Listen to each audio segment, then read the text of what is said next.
The goal of the third section in trigonometry is to expand our knowledge of the unit circle so that we can now find 16 different unit circle locations and perform trigonometric functions at those 16 locations. We already know 4 from our previous lesson, and now we're going to add on 30, 45, and 60 degrees, their radian counterparts, and we're going to do multiples of those in all 4 quadrants. In order to do those efficiently, we're going to learn quickly about reference angles, and then the last thing you already know about, negative angles and positive angles, just to determine which way in the unit circle you're going to travel, whether you're going to go upwards first for a positive angle or downwards second for a negative angle.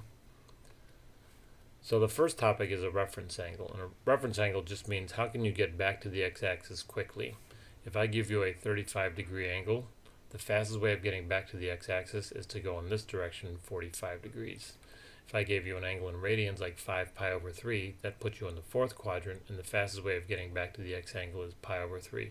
You're probably more comfortable working in degrees, but 5 pi over 3 plus pi over 3 does indeed equal 2 pi, so the sum of these two is 2 pi, which is the same thing as 360 degrees. Again, if I give you 210 degrees, you're in quadrant 3, the fastest way to get back to the x-axis is to go 30 degrees. And then if I give you a negative angle and have you start downward direction first, the reference angle is just getting back to the positive x-axis by going pi over 4. I wouldn't worry a whole lot about the direction. You'll see that some of these you start at the red line and go to the x-axis, whereas in this one you start at the x-axis and go towards the red line. If you just think of reference angle as being the fastest way of getting back to the x-axis and keeping track of the radians or degrees and not worry so much about signs, you understand reference angles. Okay, so the first set of examples, in order to expand our ability to evaluate trig functions on a unit circle, we're going to look at 3 specific locations in the first quadrant.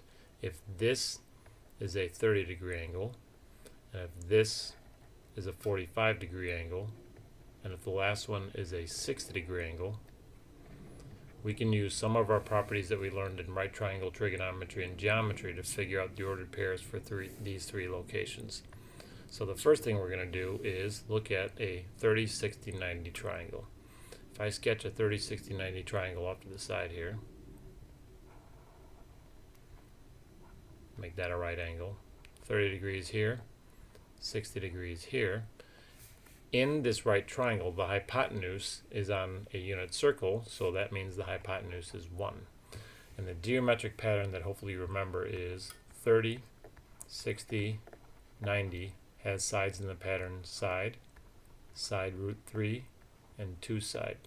Well, I know that the hypotenuse has a length of 1, so under 90 degrees I'm going to put 2s and 1 stacked up. That means that 2s has to equal 1, and that this length of a side is 1/2. So over here, across from the 30-degree angle is a half, and across from the 60-degree angle is 1/2 root 3, or root 3 over 2. I can take these and put them back on my triangle. The hypotenuse is already 1. Across from the 30 is 1/2, and across from the 60 is root 3 over 2.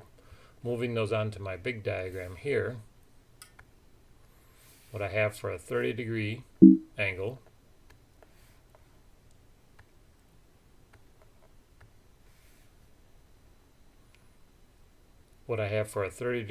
is 30 degrees.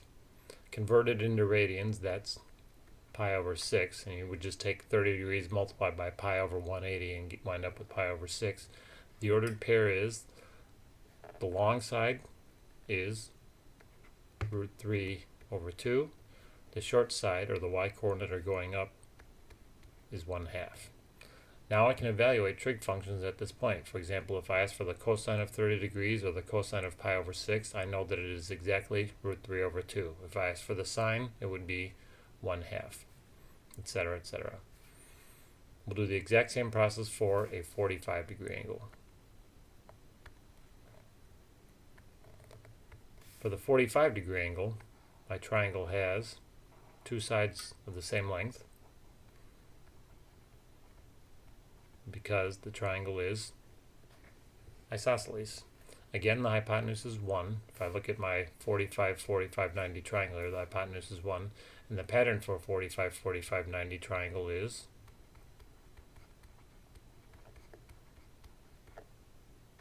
that's a mistake. side, side, side root 2. Again, the hypotenuse is 1, so I know that side root 2 equals 1, and that a side is 1 over root 2. Trigonometry, we don't like having square roots in the denominator, so I'm going to multiply this by root 2 over root 2 to rationalize, and I wind up with root 2 over 2. Going back over here and labeling my pattern, I've got root 2 over 2 for both sides. If you were to do Pythagorean theorem, root 2 over 2 squared plus root 2 over 2 squared equals 1. And then on my diagram here, I have root 2 over 2 and root 2 over 2. So moving back to my original diagram, I know that at 45 degrees,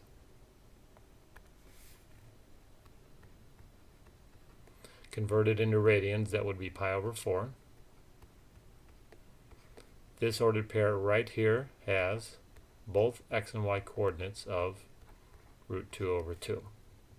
And then the final one to tackle is going to be an angle of 60 degrees.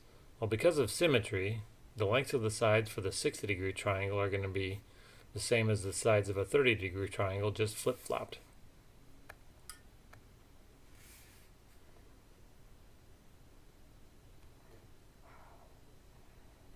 60 degree angle here, 30 degree angle up there, 90 degrees here. I still have side, well, let's do 30, 60, 90, side, 2 side, side root 3. The hypotenuse is still 1. I still have 2s equal to 1 and s equal to 1/2, which gives me 1/2 and root 3 over 2. But on my diagram, the 30 and 60 have exchanged places, which means my labels are now 1/2 and root 3 over 2. So when I get down here, I know that a 60 degree angle, which is the same thing as pi over 3 radians, has an ordered pair. This time, in order to get a big angle, I need to go shorten the x and longen the y, or 1/2 root 3 over 2. And that's it. Because of symmetry, we'll be able to take these 3 points and put them in the other 3 quadrants. But the best way to get these memorized is to actually understand what's going on. Our angles increase from 30 to 45 to 60, which in radians goes from pi over 6 to pi over 4 to pi over 3. Our triangles have a squared plus b squared equaling 1 in all cases, so these ordered pairs must, when squared and added together, equal 1. But the pattern is, for a 30 degree triangle or a 30 degree angle, I needed to go long in the x direction and shorten the y. So I've got root 3 over 2 in the x direction and 1/2 in the y, whereas for the 60 degree angle, I have the opposite pattern. Shorten the x, long in the y, 1/2 is certainly smaller than root 3 over 2. And then for the 45 degree, because it's isosceles, the two x and y coordinates must be the same length, so that's root 2 over 2 and root 2 over 2. The next big job will be to take this information and put it on the entire unit circle. You'll see this in many places already done for you, and it looks like an overwhelming task to get this all memorized, but the good news is there are patterns. For example, let's take pi over 6 right here, which, if I think about this logically, pi over 6 is a small angle, which means I need to travel long in the x direction and shorten the y direction, so root 3 over 2, 1/2. I could take this and apply it to this point over here because of some symmetry. I know that if I were to travel in degrees, 90 plus 60 is 150 degrees. If I were to convert that into radians, that's 5 pi over 6. And the ordered pair is going to be the same thing, except in quadrant 2, the x-coordinate becomes negative and the y-coordinate stays positive. So I can take and look at these things and say, well, I have a reference angle that's 30 degrees. And again, this was 150. So to get back to the x-axis in the fastest manner, it's 30 degrees. In a 30 degree triangle, I have a long distance here and a short distance there, which means my long distance is root 3 over 2. My short distance in the y direction, that's supposed to be a straight line, is 1/2. But since I'm in quadrant 2, I know that my x is negative and my y is positive. So the ordered pair at 150 degrees, or 5 pi over 6, is negative root 3 over 2, 1/2. And checking on my answer key here, negative root 3 over 2, 1/2. Like I said, you'll get these patterns memorized as long as you make the effort to try and look for patterns. If you look at the angles, the pattern that's happening with the angles is pi over 6, pi over 4, pi over 3, pi over 2. We know that if denominators get smaller, angles get bigger. And then that 6, 4, 3, 2 repeats, but in the opposite pattern, 3, 4, 6, and then 2 over 2 becomes a solid pi. When you get past pi, these angles need to be slightly larger than 1. So 7 pi over 6, 5 pi over 4, and 4 pi over 3 are all slightly bigger than 1. But again, their pattern is sixths first, and then fourths, and then thirds. We've already talked about 3 pi over 2 being 270 degrees. 3 pi over 2, the denominators again, 3, 4, 6, and this time, since I'm approaching 2 pi as the circumference of a unit circle, I need these numbers to fall just short of 2 units. 5 thirds is a third short of 2 pi, 7 fourths is a fourth short of 2 pi, and 11 sixths is a sixth short of 2 pi. So as you practice, you'll get these memorized. So let's see if we can figure these out without consulting our cheat sheet, the unit circle answer key. And let's go and figure out the sine of negative 135. If I draw a little sketch, the sine of negative 135, a negative angle means that I need to start traveling downward first instead of going up first. Negative 135 is traveling all the way through quadrant 4, which is 90 degrees. 90 plus 45 is a negative 135. So I know that I'm right here, and my reference angle is 45 degrees. 90 plus 45 is 135. If this is 45, then so is my reference angle. Well, I know from the previous screen that a 45 degree, 45, 45, 90 triangle has the x and y coordinates the same. I remember that those unit pairs are root 2 over 2 and root 2 over 2.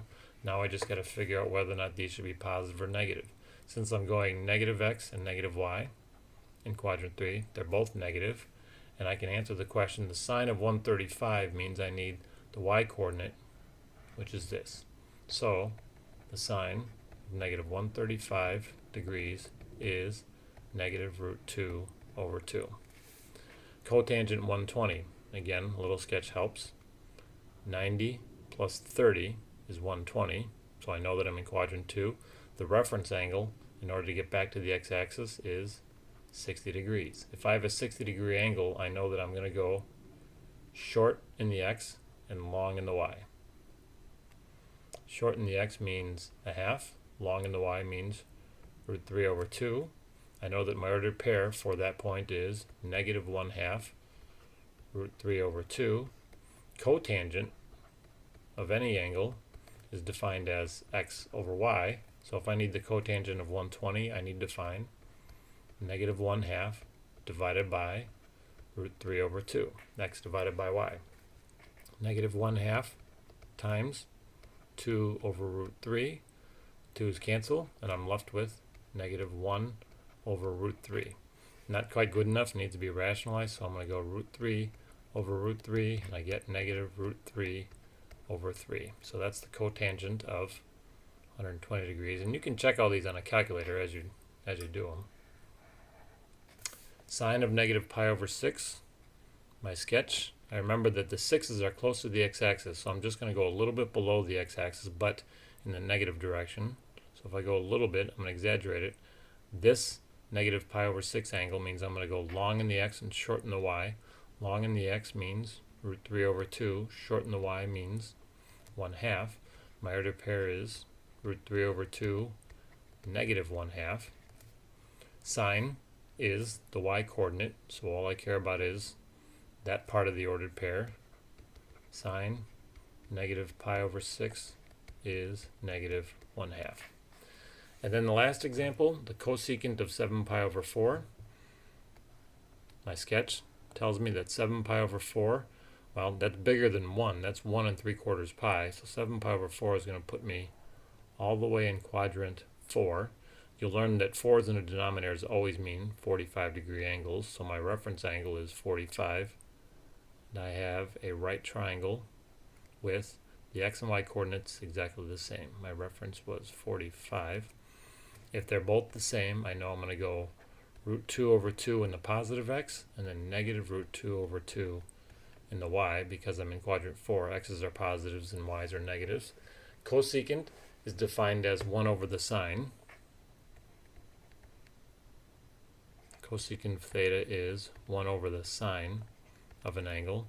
Well, the sine is the y, so I need 1 over the y coordinate, which is 1 divided by negative root 2 over 2.